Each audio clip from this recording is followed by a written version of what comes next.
Juninho Alavio Qarabağa qayıdır. Braziliya mətbuatından sensasyon iddia. Qarabağın sabiq hücumçusu Juninho Alavio'nun Ağdam klubuna dönüşü gündəmdədir. Braziliya mediası yazır ki, hazırda Flamengo'nun heyətində yer alan 28 yaşlı futbolçu əsas komandanın planlarında yoxdur və qışda ayrılmaq niyyətindədir.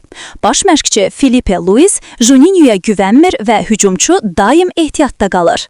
Yayda Qarabağda daxil olmaqla bir neçə klub onu heyətinə qatmaq istəsə də, Flamengo rəhbərliyi keçidə icazə verməmişdi.